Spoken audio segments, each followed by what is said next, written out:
here is a crash course in how to solve absolute value equations. So let's say we have the absolute value of x is 7.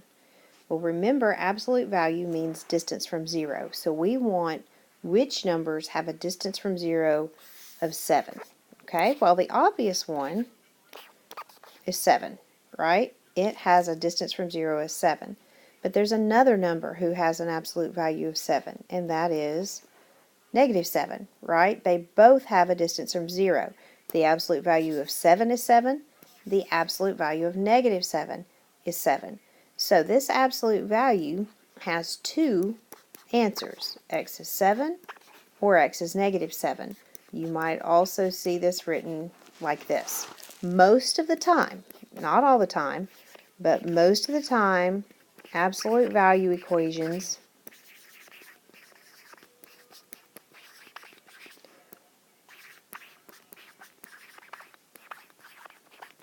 they often have two solutions, and the reason for that is because when you're looking at distance from 0, there's something on the positive side of 0 and something on the negative side of 0.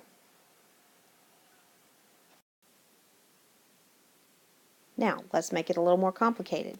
Let's say we want to find the solution to the absolute value of x minus 3 equals 8. So we want to know what kind of numbers have a distance from 0 of 8. Well, if you think about a number line, 8 has a distance of 8 from 0, and negative 8 has a distance of 8 from 0. So x minus 3, whatever is inside the absolute value, this inside the absolute value could be 8, because the absolute value of 8 is 8, or whatever's inside the absolute value could be negative 8, because the absolute value of negative 8 is 8. So what you do is you take what is inside the absolute value and you set it equal to 8, and you say, or x minus 3 can be negative 8, because whatever is inside this absolute value could be 8 or it could be negative 8. Now you have two equations to solve. You do 8 plus 3, so x could be 11, or when you add 3 to the other one, you get x is negative 5. Notice I didn't change the sign of anything inside the absolute value. That's one of the common mistakes. I only took this outside number. I said the absolute value of 8 is 8. The absolute value of negative 8 is 8. I set this equal to those two values. I found my two solutions. All right, let's get even a little more complicated. Let's say that 3 times the absolute value of 2x minus 7 minus 5 is 4, and I want to solve this equation. The first thing I notice is it has absolute value symbols. So my first goal is to get that absolute value by itself. So your first goal is to isolate the absolute value. I need to get rid of everything around that absolute value so that I can deal with it. So the first thing I want to do, this is like a two-step equation. I'm going to leave this multiplication over here alone. I'm going to get rid of my minus 5. I'm going to add 5 to both sides.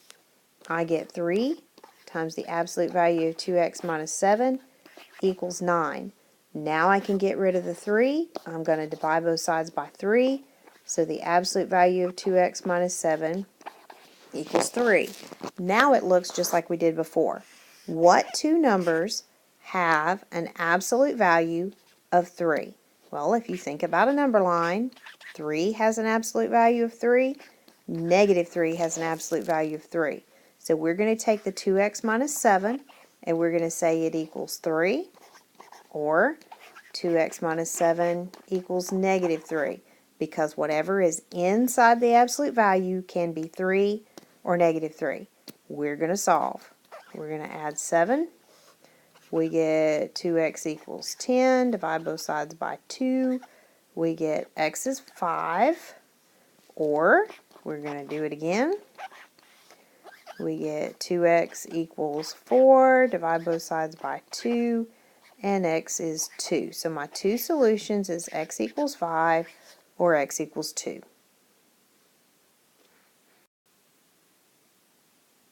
Now, let's look at the special cases.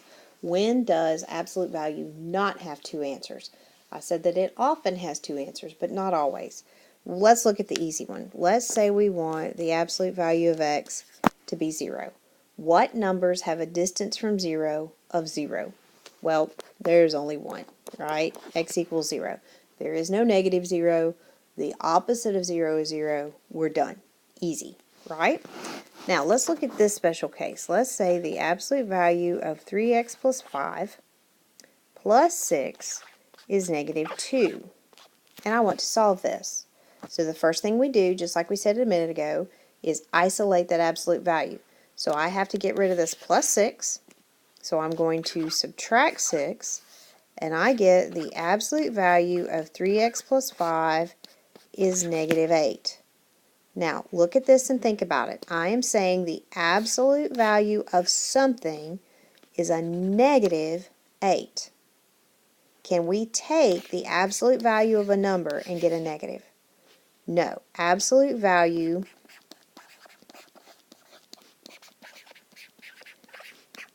is never negative.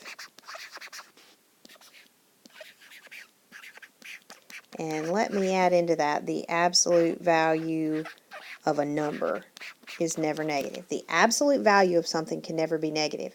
So if you isolate the absolute value and you get a negative on one side of the equation, your answer is no solution.